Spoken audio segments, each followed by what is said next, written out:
21. The coil having 1000 turns and area of 0.1 meter square rotates at half a revolution per second, and it is placed in uniform magnetic field of 0.01 Tesla perpendicular to the axis of rotation of the coil. Then maximum EMF voltage generated in the coil, that is how much. Now see, we have the equation for maximum EMF, that is NAB omega. Now omega, that is given to you half revolution per second.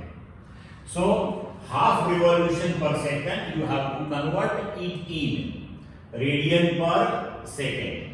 So one revolution, that is 2 pi radian. So 2 pi by 2, that is pi radian per second. Now substitute the values.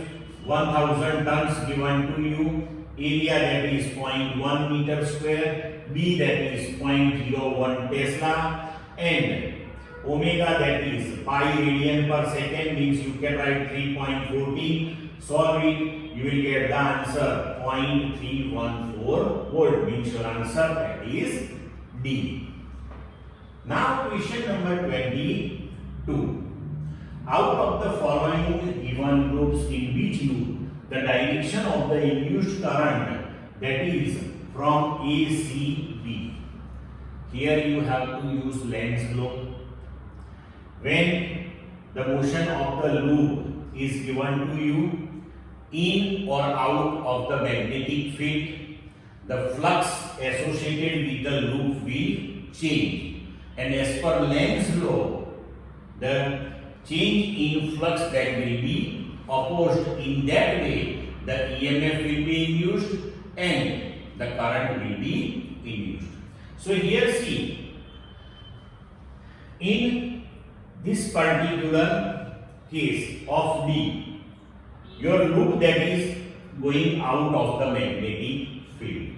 So when it is going out of the magnetic field, it implies that the flux associated with it, that is decreasing. So here the current will be constituted in such a direction, so it will try to increase the flux, means it will produce the magnetic field in the direction of the given field, so field intensity can increase. So as per right hand thumb rule, we can see if the current constituted here in this loop, that is ACB. So like this, if we arrange the fingers, then thumb is going inside. So here the field is given to you inside, perpendicular to the plane of paper. So as per Lenz's law, it will try to oppose the decrease in the flux. So we can say the answer that is D, and this one is the textual example 6.4. Now question number 23, which is not the unit of inductance. Now see here, first one, that is H. H means Henry. We know that is the unit of inductance. Then we have two equations with inductance. One, that is L equal to N5 upon I. Another equation, that is E equal to minus L di by dt. So from this particular equation and this particular equation, we can prepare two units. Suppose we consider this one unit of E, that is volt. Take time on left side, so volt into second. Current on left side, so volt second per ampere. So volt second per ampere, that is also unit of L. Now N5, that is the total flux. Unit of flux, that is Weber, upon current. So unit of current, that is ampere. So Weber per ampere means C, that is also the unit of L. It implies that D, Weber second per ampere, that is not the unit of L. Now question number 24. A bulb of 100 watt rating is connected with 220 volt supply. The resistance of bulb is what? Power is given to you, voltage is given to you. We have equation power P, that is V square by R. We want to calculate the resistance of the bulb. So make R as a subject of equation. So R, that is V square by P. So 220 into 220, and power that is given to you 100. Solve it, you will get the answer 484. So your answer, that is B. Now question 25.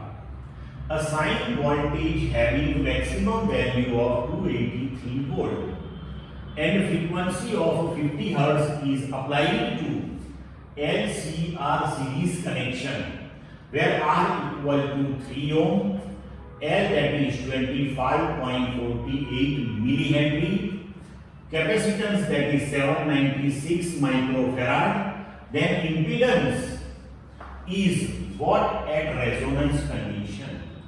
When the resonance takes place in LCR series connection, at that time the inductive reactance omega L and the capacitive reactance 1 upon omega C becomes equal.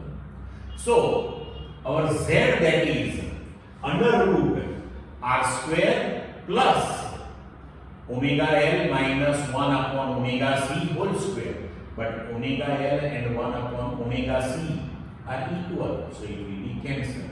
So Z, that is under root R square, means at resonance the impedance of the circuit Z, that will be exactly equal to R. So we can write Z, that is equal to 3 ohm. Clear? Question number 26. What is correct for a real transformer? So for real transformer, there is always the loss of energy. It implies that input power that will be always greater than output. If here the word is used ideal transformer, then for ideal transformer input and output power will be same one. But for real one, we can write input power is always greater than output power, because there is some loss of energy in the transformer. Then question 27. The source of displacement current. So in theory, we already discussed between two plates of the capacitor the changing electric field that give you the rise of displacement current. So we can say the source, that is changing electric field. Now question number 28. The range of wavelength of the ultraviolet is from what to what? So directly in the chapter of electromagnetic waves, the entire electromagnetic spectrum is given to you, and from that you have to remember ultraviolet, that is with range of wavelength 400 nanometer to 1 nanometer. Now 29. The earth rotates on its axis, take 24 hours to complete one revolution.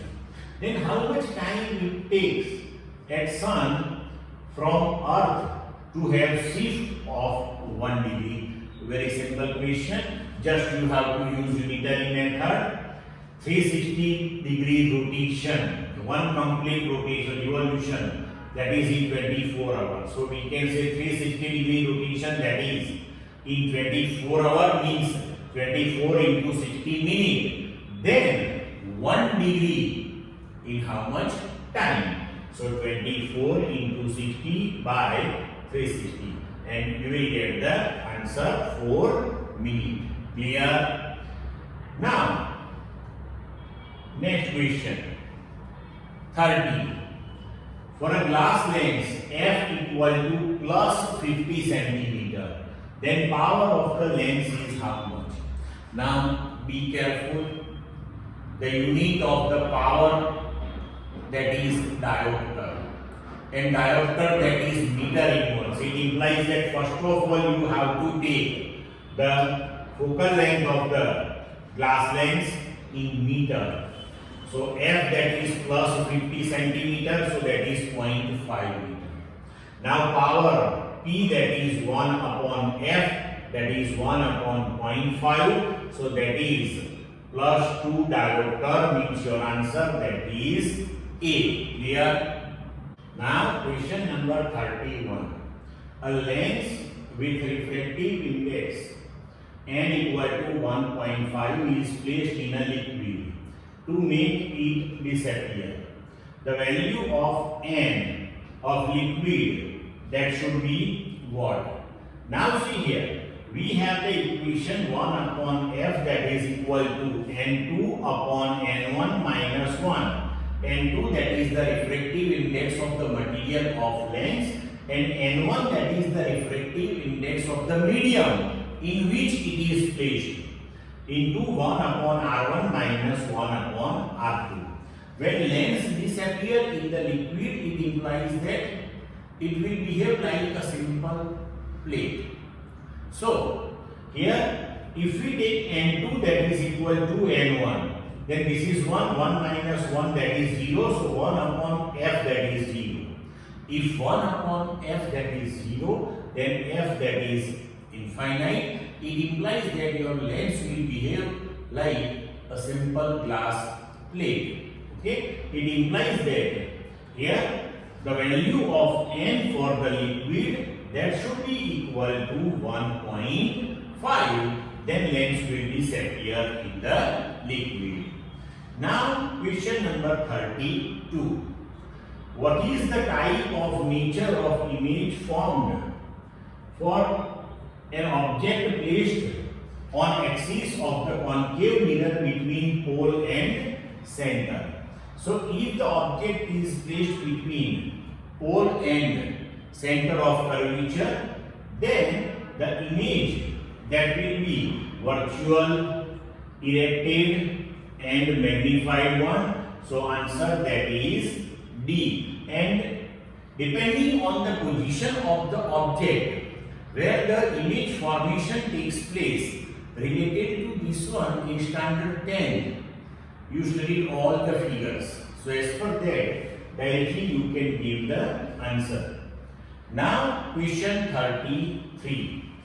The distance between two slits is 3 mm and screen is placed at 2 meter distance. When blue-green light of wavelength 500 nanometer is used, then the distance between two fringes will be what? So distance between two slits, small d, 3 mm, so that is 3 into 10 raised to minus 3 meter. Distance between slit and screen, that is 2 meter, capital D. Lambda, the wavelength that is given to you 500 nanometer, so that is 500 into 10 raised to minus 9 meter. Now in theory we derived the equation for the distance between two bright or dark fringes, that is beta equal to lambda d by d. Substitute the values: lambda 500 into 10 raised to minus 9, capital D 2, small d 3 into 10 raised to minus 3. Now solve this one, you will get the answer 3.33 into 10 raised to minus 4 meter. But options are given to you in terms of millimeter, so you have to give the answer 0.33 millimeter. Clear? Now question number 34. For what distance is ray optics a good approximation when the aperture is 4 mm wide and the wavelength is 500 nanometer? So for the good approximation of the ray optics in theory, we derived the equation for the Fresnel distance. Up to Fresnel distance, ray optics is valid, and for that we have the equation of the Fresnel distance ZF equal to A square by lambda, where A, that is the aperture. So that is given to you 4 mm, so 4 into 10 raised to minus 3 meter. Take square of it. Lambda 500 nanometer, so 500 into 10 raised to minus 9. Solve it, you will get the answer 32 meter. So our answer, that is B. Now question 35. Resolving power of microscope is what? So in theory we discussed this thing. the resolving power that is equal to 1 upon d minimum, and actually d minimum that is 1.22 lambda upon 2n sin beta. So our answer will be 2n sin beta upon 1.22 lambda, but here in option there is the printing mistake. Okay, so remember this thing, the reciprocal of d minimum, that is called resolving power of microscope. Clear? Now question number 36. How much is the Broglie wavelength for an electron accelerated by an 100-volt potential difference? So in theory we derived the equation for the Broglie wavelength lambda, that is 1.227 upon root v. Here accelerated voltage that is given to you 100 volt, substitute v equal to 100 volt, directly your answer that will be in terms of nanometer. So your answer that is 0.123 nanometer, means that is C. Then question 37. The threshold frequency of the cesium is 5.16 into 10 raised to 14 Hertz. Then its work function is how much electron volt? So as per threshold frequency we can write the work function, that is 50 equal to HF0. But HF0 will give you the work function in terms of joule, and here we have to give answer in terms of electron volt, so divide it by E. So we can write work function, that is HF0, F0 that is the threshold frequency, by E. Value of H, Planck constant, 6.625 into 10 raised to minus 34. Then F0, 5.16 into 10 raised to 14 upon E, that is 1.6 into 10 raised to minus 19. Solve it, you will get the answer 2.14 electron volt. So your answer will be B. Now question 38. The nucleus of gold is about how many times heavier than an alpha particle? That you have to remember. In theory we discussed that thing. It is approximately 50 times heavier than alpha particle. So your answer that is B. Now question 39. The ground state energy of hydrogen atom is minus 13.6 electron volt. What is the kinetic energy of the electron in this state? So in theory we studied this thing, the magnitude of kinetic energy and total energy, that is same one. It implies that when ground state total energy that is minus 13.6 electron volt, means the kinetic energy that is plus 13.6 electron volt. So your answer that is C. Now question 40, the last one. The minimum wavelength for the Balmer series is what?